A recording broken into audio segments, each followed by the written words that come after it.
नमस्ते, जय श्री कृष्णा, ओम साई राम। साईं बाबा के ऊपर लगे हुए तमाम आरोपों का खंडन करने के लिए आज फिर आपके सामने उपस्थित है आपकी अपनी करुणा शाह, आपके अपने यूट्यूब चैनल साई करुणा के ऊपर। उम्मीद करती हूँ आप सब स्वस्थ होंगे, मस्त होंगे और साई कृपा से तंदुरुस्त भी होंगे। भारत के दिग्गज उद्योगपति माननीय रतन लाल टाटा जी का कल रात को मुंबई के ब्रीच कैंडी हॉस्पिटल में निधन हुआ। उनको श्रद्धांजलि अर्पित करते हुए हम आज अपनी वीडियो की ओर आगे बढ़ेंगे। साईं बाबा पर आजकल आप अगर देख रहे होंगे सोशल मीडिया पर, तो कई लोगों को इनवाइट किया जा रहा है वहां पर और कई तरह के इल्जाम उनके ऊपर लगाए जा रहे हैं। उन इल्जामों के ऊपर या आरोपों का कोई तथ्य नहीं होता है, फिर भी आज उनका खंडन करने के लिए मैं आप लोगों के सामने उपस्थित हूँ। साईं बाबा के ऊपर पहला इल्जाम, इनका कहना है कि साईं बाबा बहरुद्दीन पिंडारी नामक एक अफगानी जासूस थे, उनके बेटे हैं। इनकी माताजी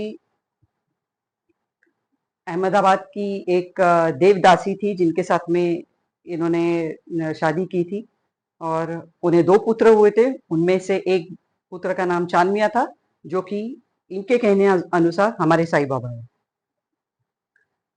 तो पिछले 4 या 5 सालों से लगातार ये लोग साईं बाबा को इस नाम से पुकारे जा रहे, चांद मियाँ नाम से पुकारे जा रहे। तो 100% इनके हाथ में कोई साईं बाबा का जन्म प्रमाण पत्र लगा होगा। तो ये जन्म प्रमाण पत्र हमें भी दिखाइए, हम भी जाने कि हमारे साईं का असली नाम क्या था। साईं बाबा के ऊपर दूसरा इल्जाम, बहरुद्दीन पिंडारी का घर चलाने के लिए साईं बाबा चोरी और डकैती किया करते थे और अपने पिताजी को उस चोरी और डकैती से मिली हुई रकम, मिला हुआ पैसा दिया करते थे।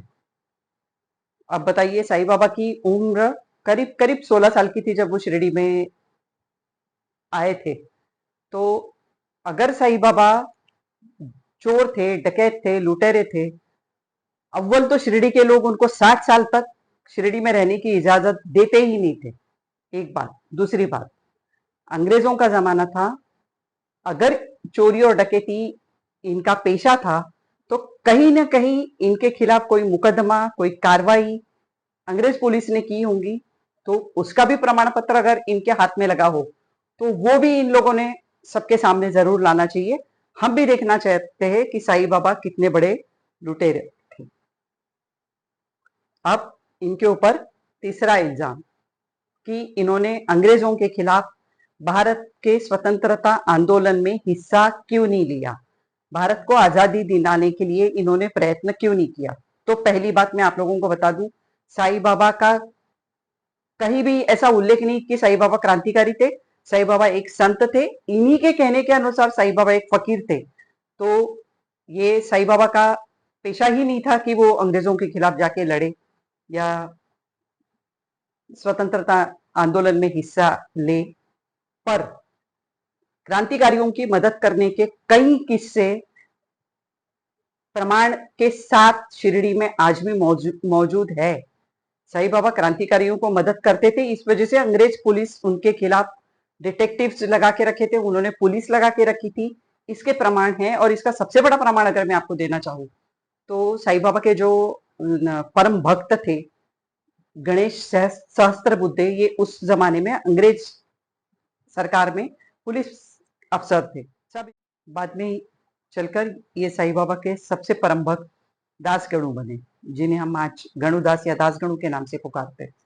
इन्होंने साईं बाबा के ऊपर कई धार्मिक किताबें लिख डाली, कई धार्मिक ग्रंथ इनके ऊपर लिख दिए, कई काव्यात्मक रचनाएं इन्होंने साईं बाबा के ऊपर की हुई है। और केवल यही नहीं, उस जमाने में कई पढ़े लिखे व्यक्ति जो कि डॉक्टर हुआ करते थे, इंजीनियर हुआ करते थे, वकील थे, इवन अंग्रेज पुलिस अफसर भी जो थे या अंग्रेज अफसर भी जो थे, वो फुल फैमिली के साथ साईं बाबा से मिलने के लिए द्वारका माई में आया करते थे। तो ये सर्वथा गलत चीज है कि साईं बाबा अंग्रेजों के मुखबिर थे।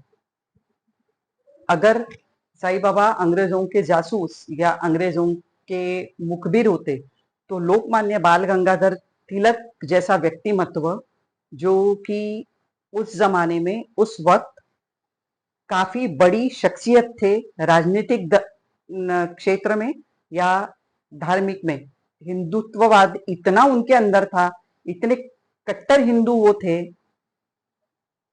अगर साईं बाबा चांद मियां होते, साईं बाबा लुटेरे होते, साईं बाबा अंग्रेजों के मुखबिर होते, तो इतना प्रभावशाली व्यक्तिमत्व उनसे मिलने कभी भी शिरडी नहीं जाता। थोड़ी सी भनक अगर लोकमान्य बाल गंगाधर तिलक को उस वक्त हुई होती ना, तो वो साईं बाबा से मिलने कभी नहीं जाते, बल्कि वो सामने से चलकर साईं बाबा से मिलने गए थे।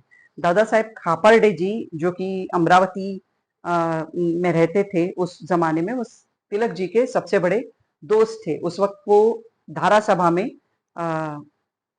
मेंबर थे, धारा सभा के मेंबर थे। उनकी और इनकी काफी अच्छी दोस्ती थी तिलक जी की। इस वजह से इनके किस्से इन्होंने, साईं बाबा के किस्से इन्होंने सुने थे तिलक जी ने। तो जब वो वहां से कोपरगांव के लिए उनकी एक सभा थी, उसके लिए जा रहे थे, तो वो बीच में शिरडी आए और साईं बाबा से उन्होंने मुलाकात की और राष्ट्र के संबंधित कई बात, बड़ी लंबी चौड़ी बातचीत इनके बीच में उस वक्त हुई थी। और साईं बाबा के आग्रह पर एक कट्टर हिंदू ने वहां साईं बाबा के साथ बैठकर भोजन भी किया था। काफी देर साईं बाबा के साथ बैठने के बाद जब वो तिलक जी वहां से निकलने लगे, तब उन्होंने साईं बाबा ने उन्हें सिर्फ एक इशारा दिया था कि तुम्हारी सभा के लिए अभी कोपरगांव मत जाना। तिलक जी समझ गए थे इतनी मुलाकात के दौरान कि ये कोई असाधारण व्यक्तिमत्व है, ये अंतर्ज्ञानी है और ये बहुत ऊंचे कोटि के संत है। तो उन्होंने बिना सवाल किए उनसे अपनी सीधी गाड़ी स्टेशन की तरफ ले जाना, ये उनको एक हिदायत उन्होंने जो साईं बाबा ने दी थी। तो तिलक जी ने उनकी बात मानते हुए आगे बढ़ गए थे। कोपरगांव वो रुके नहीं थे। और उस वक्त बाद में पता चला, जब कोपरगांव की इनकी सभा की स्थान पर अंग्रेज पुलिस साधारण वेश में जाल बिछा कर रख दिया था उन्होंने तिलक जी को अरेस्ट करने के लिए। तो ये साईं बाबा थे उस वक्त जिन्होंने एक क्रांतिकारी की मदद की थी कि एक इतना सच्चा देशभक्त और इतना बड़ा क्रांतिकारी पुलिस के हत्थे ना चढ़े। तो ये भी आरोप उनके ऊपर सरासर गलत है कि साईं बाबा अंग्रेजों के मुखबिर थे या उनके जासूस थे। अब सबसे संगीन आरोप साईं बाबा के ऊपर आजकल जो लगाया जा रहा है कि साईं बाबा सबको जबरदस्ती मुसलमान बनाया करते थे। देखिए, ये वो जमाना था जब हिंदुत्व बहुत कट्टर हुआ करता था, हिंदू लोग आपस में बहुत कट्टर हुआ करते थे। और उस वक्त अगर शिरडी की संख्या मानी जाए ना, तो 1000-1200 के बीच में थी।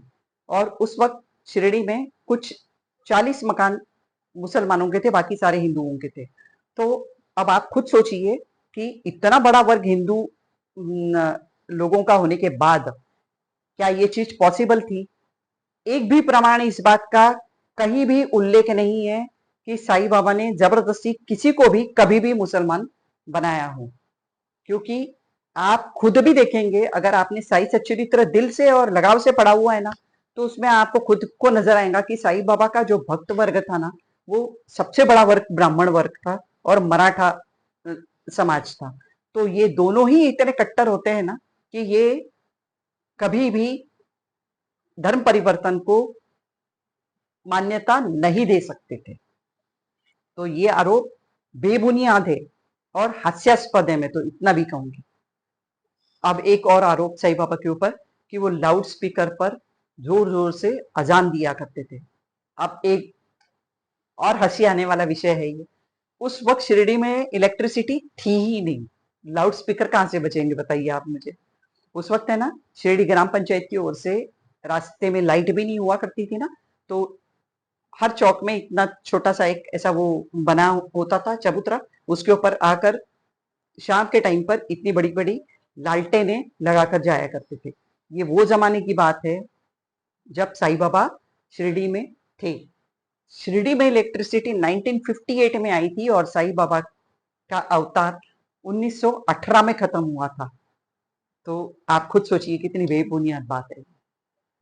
और एक आरोप, साईं बाबा अल्लाह मालिक का उद्घोष किया करते थे हर बार। अब साईं बाबा हिंदुओं को अल्लाह मालिक बोला करते थे और मुसलमानों को राम राम बोला करते थे। ये चीज कहीं भी ये उल्लेख नहीं करते हैं, जबकि असलियत यही थी कि साईं बाबा हिंदुओं को अल्लाह मालिक बोला करते थे और मुस्लिमों को राम राम बोला करते थे। वो जमाना वैसा था कि सामाजिक मतभेद बहुत चरम सीमा पर था और अंग्रेजों ने एक यही चीज, हमारी कमजोरी जो थी वो भाप ली थी कि एक हिंदुस्तान ऐसा देश है जहां पर धर्म के नाम पर बहुत आसानी से लोगों को लड़ाया जा सकता है, और डिवाइड एंड रूल के तहत इन्होंने हिंदू और मुसलमानों को कभी भी एक होने नहीं दिया था। ये वो जमाना था, उस वजह से साईं बाबा ने ये सामाजिक ऊंच नीच या छुआछूत वाला जो जमाना था उसके ऊपर वार करते हुए हिंदू और मुसलमानों को एक होने की और भाईचारा निभाने की बहुत बड़ी शिक्षा दी थी। इस शिक्षा का उल्लेख ये लोग कहीं नहीं करते, जबकि आज भी इसी शिक्षा की सबसे ज्यादा जरूरत हमारे देश को है। तो ये भी आरोप साईं बाबा के ऊपर पूरी तरह बुनियाद है। देखिए, एक विश्व नामक बगीचा होता है ना, उसमें तरह तरह के वृक्ष लगे हुए हैं जो एक समान फूल और फलों से लदे हुए हैं। इसी बीच एक सुंदर सा वृक्ष है जहां रंगी बिरंगी फूल है, रंगी बिरंगी अलग अलग टाइप के फल है। कितना सुंदर दिखता होगा ना वो, अगर आप दूर से देखो तो यही बगीचे में यही एक सुंदर सा जो झाड़ है ना, वो हमारे देश का है। हमारा देश अलग अलग धर्म, अलग अलग जातियों से विभूषित है। यहाँ धर्मनिरपेक्षता को सबसे ऊंचा माना जाता है। इस वजह से मेरा देश जो है ना, वो विश्व में अलग और सुंदर नजर आता है। तो इसकी सुंदरता को, इसकी सभ्यता को नष्ट ना करें, छोटी छोटी बातों को बीच में लाकर इसकी सुंदरता को खराब ना करें। बस इतना ही मैं कहना चाहूंगी आपसे। उम्मीद करती हूँ कि जितने आरोप मेरे बाबा के ऊपर लगे हैं उनको कहीं ना कहीं झुटलाने में या उसका खंडन करने में मैं सफल हो पाई हूँ। अगर हो पाई हूँ तो आप लोग मुझे कमेंट्स के थ्रू मैसेज में बता सकते हैं कि मैं सही हूँ या गलत हूँ। फिर उपस्थित होती हूँ आपके सामने नए विषय को लेकर। तब तक के लिए आज्ञा दीजिए। बने रहिए इस वीडियो चैनल पर, ज़्यादा से ज़्यादा शेयरिंग कीजिए, लाइक्स दीजिए और सब्सक्राइब करके बेल आइकन को दबाना बिल्कुल ना भूलें। ओम साई राम।